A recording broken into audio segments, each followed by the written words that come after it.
Welcome to Tech Notice. You've probably clicked on this video because you're wondering what is the best video editing PC to build in 2021. And this here is exactly that. This PC here scores in the top 5 or top 3 in most of the creative applications, not just video editing.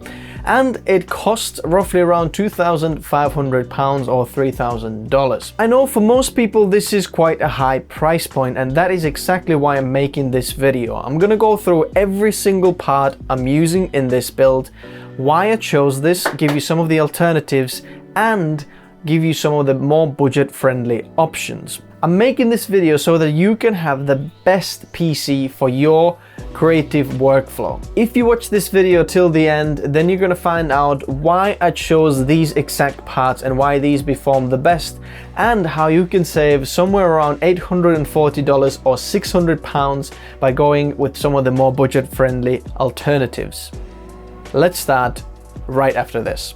Artlist is an affordable way to license all the music you need for your projects. Whether it's personal, commercial, TV, podcasts, YouTube, Facebook, you get the point. You name it, it's covered.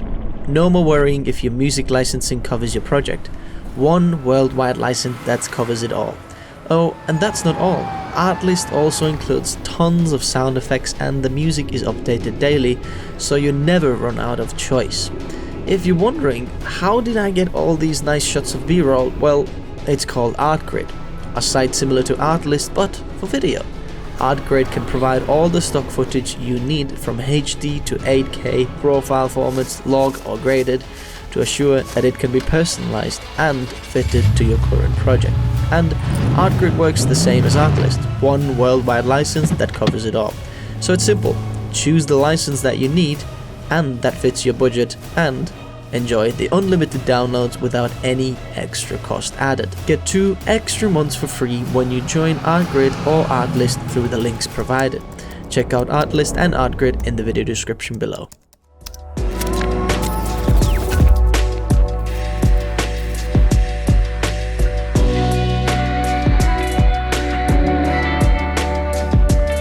So if you're meeting for the first time, my name is Lauri. Nice to have you here. Welcome. Say hi in the comment section below. Now I want to say that this is a part 2 of this video series. In this video we're talking about the parts, but then the part 1 is about some of the benchmarks and my user experience and comparing it to some of the other devices out there, just so you get an idea how powerful this is. And then part 3 is how you can build this from scratch, from taking the parts out of the box to actually turning it on, all the way from the hardware side and software side, configuring all the fans and everything. If you want to choose for this option, which I think is the best thing what everyone would like to build in 2021, then feel free to check out all the 3 parts so you can get like the complete overview of this system and this build. It's also important to mention that all the parts I'm mentioning here, what I'm talking about, are linked in the description below. So if you pick out these parts below, you know that your PC is going to work together.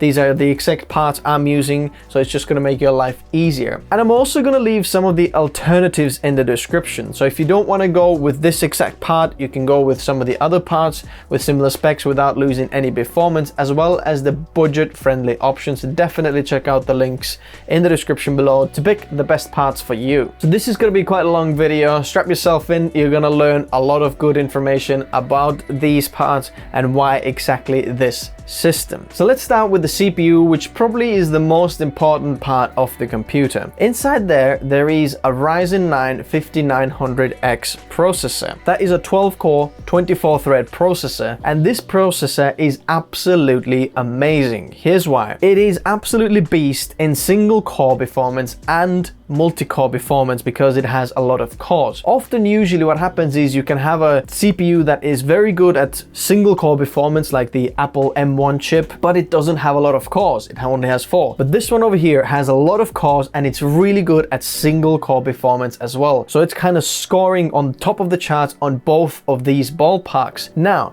this CPU over there in single core rendering is the second best in the world, and in multi-core rendering it's absolutely amazing as well. But I'm not going to go into very specifics in how does this perform in all the creative or different creative applications. If you want to know how good this is in Photoshop, Premiere, DaVinci Resolve, Lightroom, all that, check out the videos on my channel. I've gone more into detail all these separate programs and why this is good, so we're not going to spend too long on that. So you might be wondering, why AMD, Ryzen and not Intel, for example? Just so you know, this processor beats anything that Intel can offer in all of the creative applications. Maybe Intel 10980XE processor performs 1% better in some of the applications, but it's double the price. So if you're wondering AMD or Intel, it's really hard for me to recommend Intel because of the price you pay for this and what Intel can offer for the same price. In fact, even more expensive price. There's nothing that even comes close to how good this processor is. And for some people, you're thinking, do you know what? I want to go even better. What is this all you can offer, or is there something even better? And there is only one processor that is better than this one, and that is the Ryzen 5950X, which is a 16 core compared to 12 cores over here, and 32 threads compared to 24 threads, which means it's even better at rendering and single core performance. Now, if you want to go with that, I'm going to leave the link in the description, and that is the absolute best you can get for this platform, and that beats like almost everything. But there are some good sides and downsides when going with that more expensive alternative. Obviously, the first one, it costs more. It's around $250 more expensive, and in some applications the more cores are actually going to start to be bottlenecking your system because the programs can't just utilize it all. It's best to have less cores because it just works better. So if you want to know if in your programs that is the case, then check out the other videos on my channel about certain programs where I'm going more into, how does these processors work in that specific program, and you'll see that 5900X, what we have over here, is the perfect sweet spot. But if you're doing video editing, for example, then the 5950X in 16 core makes sense. Not so much on photo editing. But the good side is, it is the same platform, so you can upgrade it later if you want to, just get more performance. But most people are wondering, what is the more budget-friendly CPU for this system? Now, the good thing is, when going with Ryzen system, all the CPUs kind of link with each other and you can mix and match them. That means that if you go with some of the weaker ones, you can upgrade it later to this one or even more better one. Whereas in Intel, it's not that simple. You have set CPUs for certain platform, so the upgrade path isn't that wide. But the other sweet spot of a budget-friendly alternative for this would be the previous generation of this processor, which is the Ryzen 9 3900X. It's also 12 core and 24 thread, but just the architecture is a little bit different, which makes it perform a little bit slower. Now, if you're video editing, that is not a big deal for you because it doesn't make that much of a difference. You may be losing up to 5% in most of the cases, which is not noticeable. But for photo editing, for example, and some of the other applications where single core performance is more important, that performance is actually much bigger, and it's not worth going with this one. Now, I'm not saying the budget-friendly alternative will perform very bad, but just compared to this one, it kind of would be making more sense to go with this processor because the performance gain is so much more. But if you choose to go with the cheaper alternative, you're going to be saving roughly around £100 or $100. There's a cooler in the box, which means that you're going to save even more money because you don't have to buy a third-party cooler, which we're going to talk about in a moment. But the downside is that it can be 10 to 15% slower compared to this processor in programs like After Effects, Lightroom, Photoshop. So if you're using those, consider getting the more expensive one over here. Also, the gaming performance is not as good as this one. It is alright, but this one over here is another league. So hopefully that will cover the CPU. Now let's move on to the CPU cooler. As a creator, I can't stress enough how important it is to keep your CPU cool, because that could be the main bottleneck of your system when your CPU isn't cool enough. It heats up, the whole system's gonna start to slow down. That's why it often makes sense to upgrade the stock cooler or upgrade to a better cooler, which just gives you a better stability for the whole system, and it is much quieter because the fans don't need to ramp up so much and it's just cooler. So if you can't afford a third-party cooler like one of those over here, then stick with the stock cooler like the 3900X comes with, what I just recommended before. But if your budget allows, definitely consider getting a third-party cooler. It's a great investment into your system and you're gonna thank me later. Now usually I'm an air-cooled guy, but this time I went with this AIO, which means all-in-one system. It's water-cooled, the pipes go up there, it gets cooled down in the radiator and comes back to the CPU and cools it down. And I'm very, very happy with the performance. Now this CPU cooler is so good. It is quiet and it's very, very effective. Let me put it this way.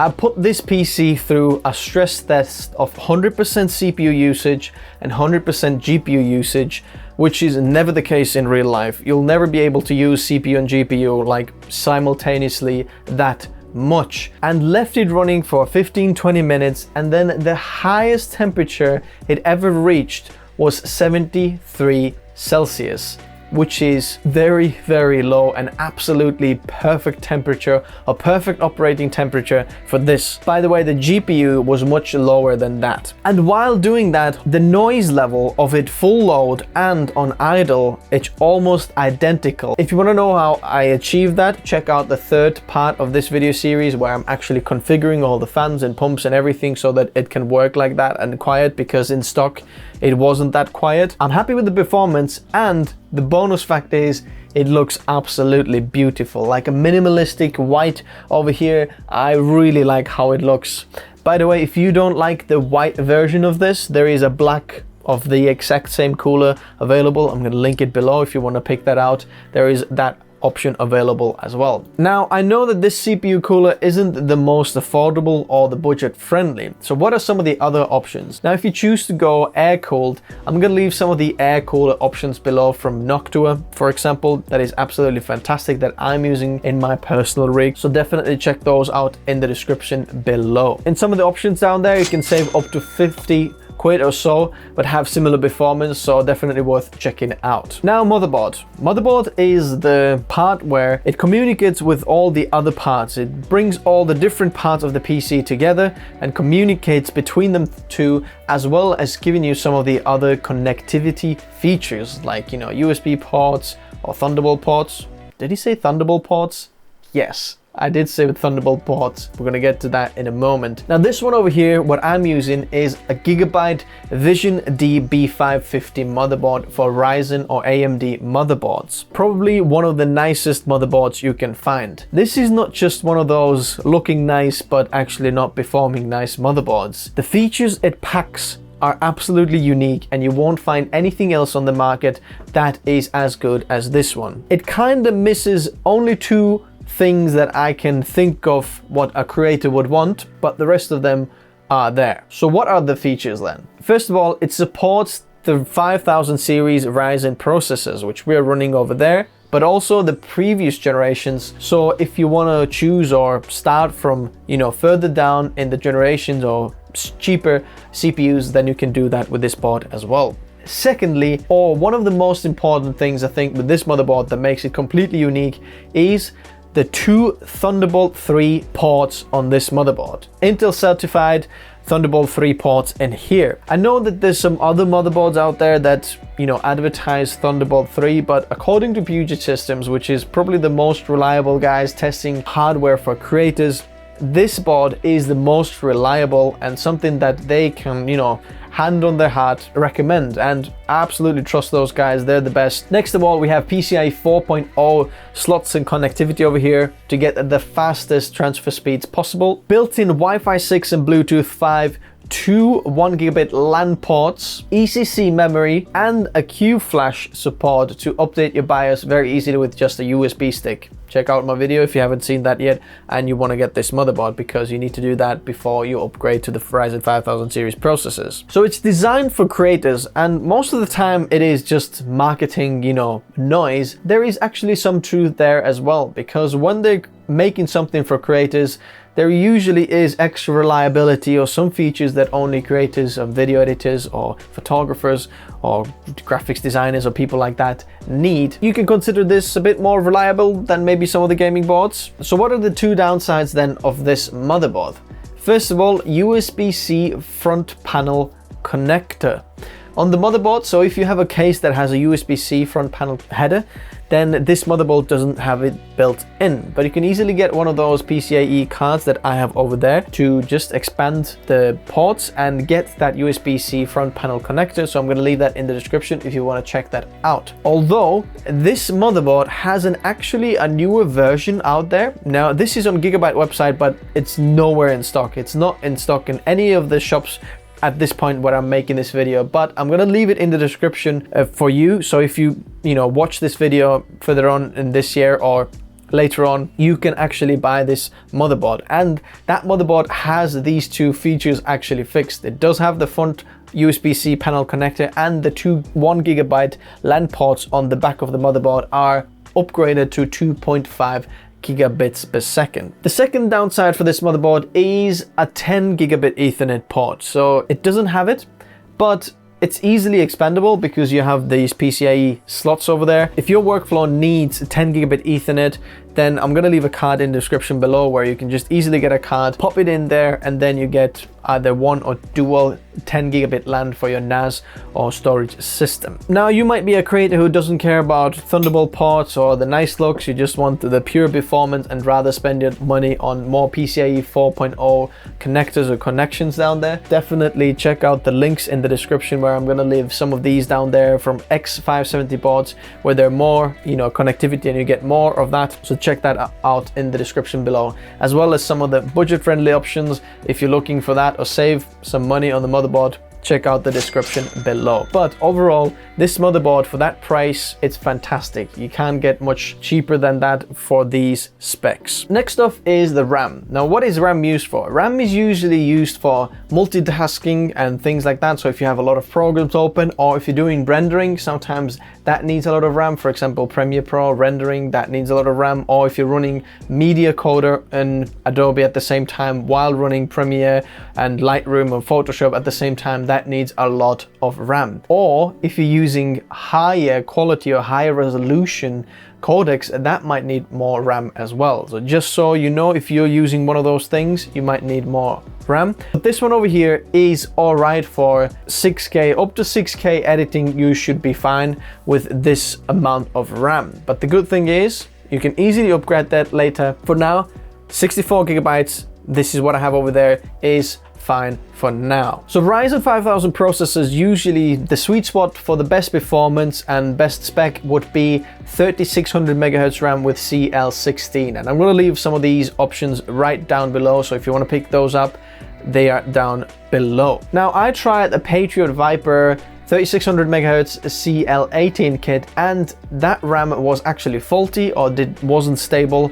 So the XMP profile for that RAM just did not work, and I just had to return it. Good job I bought them from Amazon because the return is so easy. That's why I'm recommending Amazon down below. And then for the next option, I went for T-Create by Team Group, 64 gigabytes of RAM. It is 3200 megahertz and CL22.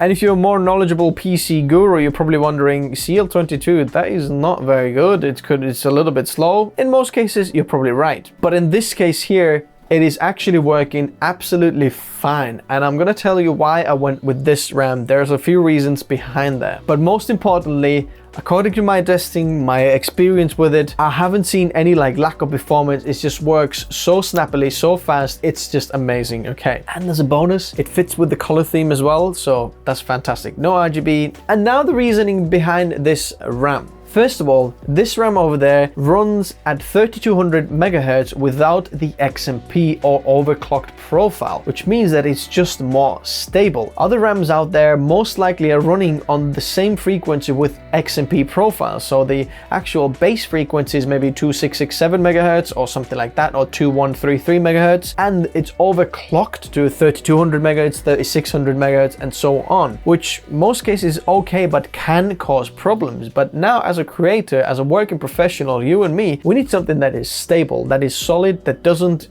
need overclocking, things like that. This one over here is just naturally runs faster over there. no problem. Also made for creators and designed by creators, whatever that means, usually marketing thing, but it just shows that it's more stable, or that's why it's marketed like that. Third of all, it's easy to install and configure or set up if you're building PC for the first time. You don't need to mess around with the XMP profiles, even though it's quite simple to just enable. You don't have to do that. Just click it in there. It just runs in that speed from the box. And one of the other reasons was the price to value performance. At the time of buying this, the price was very, very reasonable.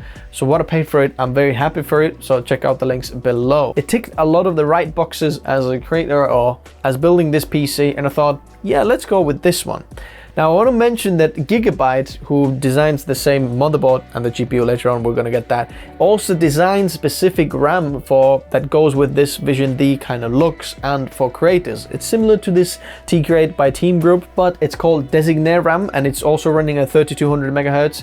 I couldn't find it in stock and that's why we didn't go with it. I would have wanted to go with it because then all the Vision D, you know, system is running over here and they all match, but it wasn't in stock. But I'm gonna leave it in the description regardless, so you might find it in stock. So there it is. But now in terms of capacity of this RAM, you can go with 32 gigabytes if you want to save with some money, and 32 gigabytes is enough if you're doing up to 4K editing. You should be fine in most cases, unless your timelines and projects are very complicated, very big, a lot of different layers and different, you know, hard drives and things. Then it uses a lot of RAM, especially in Premiere Pro. So I recommend you opting for 64, but you can start with 32 gigabytes and that would be the very minimum I would recommend. I'm gonna leave some options below if you want to save some money on the RAM.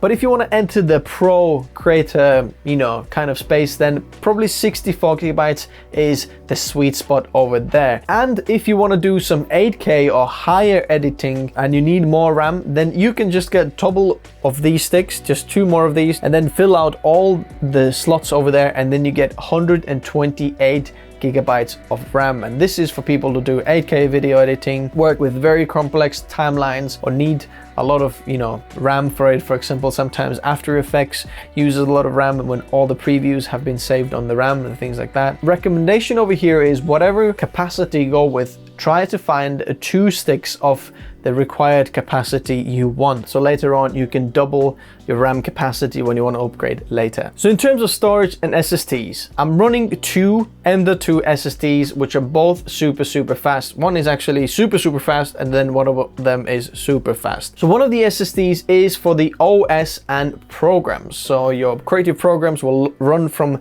one of the drives. That is the fastest SSD in there, and that is the Sabrent Rocket 4.0, and you're gonna get read and write speeds up to 5 gigabytes per second. Yes, 5,000 megabytes per second, which is just absolutely ridiculously fast. And the secondary drive is another M.2 drive, which is Team Group Cardia Zero Z340, which is a PCIe 3.0 drive. It's not as fast as the first drive, but you're still getting up to 3 gigabytes per second read and write speed, and that is the project drive where you're going to be editing, you know, your projects, your video editing, photo editing, whatever project you have, they are saved over there so that it will be the most optimal read and write speeds in there. And you might be asking, why didn't you go with the super fast as the second drive as well? And that reason is that the second slot on the motherboard is gapped at PCIe 3.0 speeds, which means that there's no point in going with a faster drive because you're not going to get faster speeds. That is as fast as you can get on the second one, and that is because of the B550 chipset is limited to that. If it was X570, the second slot most likely would have been PCIe 4.0 as well. And if you want to go with one of those motherboards, you know, you scroll down in the description below, find the motherboard section, and there's one of those motherboards over there as well with the faster PCIe slots, or all of them as 4.0. In terms of SATA SSDs, there's a lot in the case that you can mount, or hard drives. You can have up to 2 3.5-inch hard drives in this case, in the cage down there. But in our case, this is most likely enough for most people because we have a 1 terabyte OS drive and 1 terabyte project drive. Now, if you want to save a little bit, or maybe go with some of the a little bit slower speeds of the SSDs, I'm going to leave them in the description as well for Sabrent Rocket 3.0 and some other drives. You can find in the description below. If you want to get hard drives or extra SSDs, I'm going to leave the best recommendations below that you could, you get the best value or best bang for buck performance with those drives below. Now, I didn't go with Samsung drives because the price you pay for Samsung and the performance you're going to get is much more expensive, and I'm all about you getting the best bang for your buck performance for the PC you're building. So that's why I'm going with the Sabre and Rocket drives. Now, I haven't found any other drive in the market that is as good of a performance with the same price you're paying. It's fantastic. And the same with the Team Group secondary SSD, the Cardia Zero. They're performing better than this Sabre and Rocket 3.0 drives, and I paid even less for that. That's why I'm choosing the 3.0 drive over there. But I'm going to leave both of them in the description below because the prices often fluctuate. So check out which one is the better price and go with that drive. Now, GPU. Which GPU did you get and why did you go with this GPU, and which one should you get? So over here, this one over here is the Gigabyte 3070 RTX 3070 Vision, and it's in the same theme, but it's also super powerful. As well as being powerful, it's very impressive in the cooling performance of this. You have a massive cooler heatsink over there and the similar design as the Founders Edition of NVIDIA cards. You have a little bit of a blow through in the back over there where the card just blows air through, and just at 100% stress of this card, it's just staying very cool and quiet, which is just all that we want. At the same time, if you watch my videos, you know that, Lowry, you said that 3070 isn't the best bang for your buck. And you're 100% right. If I had an option, I would have gone with the 3080, but the thing was, we waited for the 3080 for so long and we found the 3070 in stock. So we just went with the 3070 and thought it's better to have a system that's already running with very powerful, and we can upgrade later if you want to, but that one was in stock and you are probably stuck with the same option. Now, said that, actually the most best bang for buck option for the GPUs, if you don't know, I've got another video on the channel going very detail into that. What is the best bang for buck GPU to get for video editing, so you know what would be the best upgrade path. And I would have gone with the 3080, but if you want to go and save a little bit of money compared to this 3070, go with actually the 3060 Ti, which is absolutely fantastic card, but can save you up to $300, or depending on the stock and availability and pricing and blah blah blah, but MSRP is a lot cheaper than this one, and the performance is hardly noticeable, especially in video editing in DaVinci Resolve, for example, where the difference is less than 5%, which is not noticeable, but the price or the difference in your wallet is massively noticeable. This 3070 is in the same ballpark or in the same area as the 2080 Ti. It's very close to 2080 Ti in video editing performance, but it's actually more likely somewhere between 2080 Ti and 2080 Super. So very powerful card, but cost much less than some of the 20 series graphics cards. But the truth is, right now the stock of GPUs is so low, so if you can't get this one or the 3060 Ti or 3080 of this version, then just get anything you want. But check out the best video cards for video editing video out, because you'll see much better which card you should go for, NVIDIA or AMD and all that. And then maybe later you can upgrade for this card, and that gives you a massive performance boost once you upgrade to this one. Next of all, we're talking about the power supply and a PCU extension cables. First of all, they are not necessary, 100% not necessary. They give you zero performance. You don't need them. So if you want to skip them and save some more money, completely do them. You're free to do that. It doesn't add anything. But the reason why I went with them is, first of all, obviously design. It looks very nice, I think. And second of all, it's actually sometimes easier with cable management, especially when you have a big case and you have more room. For example, the CPU cable over there in the back, how it runs down in the back is just easier to cable manage. But if you look at what you pay for this, obviously it's not worth it for the cable management alone, but it just looks beautiful. If you care what your PC looks like, get these cables. The power supply is kind of in our system, and most likely in your system, determined by the GPU you are using. NVIDIA RTX 3070, 3080, 3090, they're recommended to have a 750 watt power supply, and that's what we have over here. It's 750 50 watts power supply, which means that later on, if you want to upgrade to 3080 or 3090, you can do that. And the power supply, you don't need to switch that out. Just, you know, put more cables in or just switch the graphics card out. It's very easy to do that. Second of all, I'm going to leave some cheaper options below for you to find out if you want to go with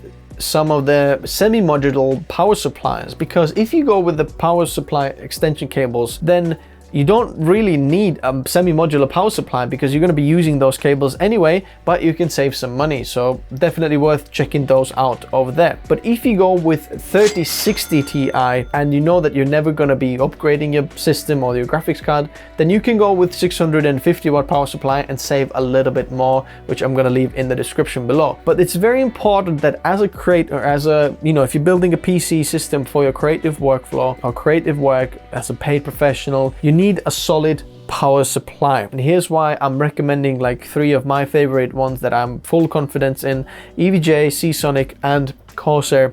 They are the guys who know what they're doing. Don't put a cheap power supply in your system because it can cause problems. Blue screens, black screens, you know, other components might fail if your power supply isn't good enough. Also, if it's not efficient enough, you might be paying more for the power or for the system by just electricity if it's not efficient. Now, we went with Corsair RM 750X. We went with the white because, first of all, you know, it looks cool and kind of fits in the system, and everything is black and white in here, if you haven't noticed the theme yet. But also, at the time when buying this, the white version was more affordable than the black version. So definitely check out the links below if you want to check them both out, but I'll leave both of them there because the black one might be more affordable over there, or if you prefer the black version of this, definitely check them out. But you'll find a few options of power supplies in the description below where you can save some money. Look at them all out and check which one is the best price to get the best price to performance system for you. If you want to be more future proof, then go with 750 or even 850 or 1000 power supply if you want to go for that and be more future proof. If you want to upgrade some of the parts later on that need more systems, or even if you want to go with more powerful platforms like Threadripper in the end, you can just keep the power supply from your previous system. And at last but not least, we have the case. This is where all the components come together, work together, and a lot of people think that having a better case doesn't give you any performance increments, and that is not true at all. By choosing the wrong case, NZXT, you can actually get your whole system bottlenecked by the thermal performance of the case. That can often be the case in NZXT, unfortunately. As much as they look good, the performance of these cases isn't necessarily that good. So I would personally stay away from those cases and hence go with cases that I recommend because they're just better airflow cases. Now, this one over here is the Corsair 5000D airflow case. There is a black and white version and an RGB version and a few versions of this same case available. So feel free to check them out in the description below if you want to choose a little bit of different case or go with whatever you like or you're liking.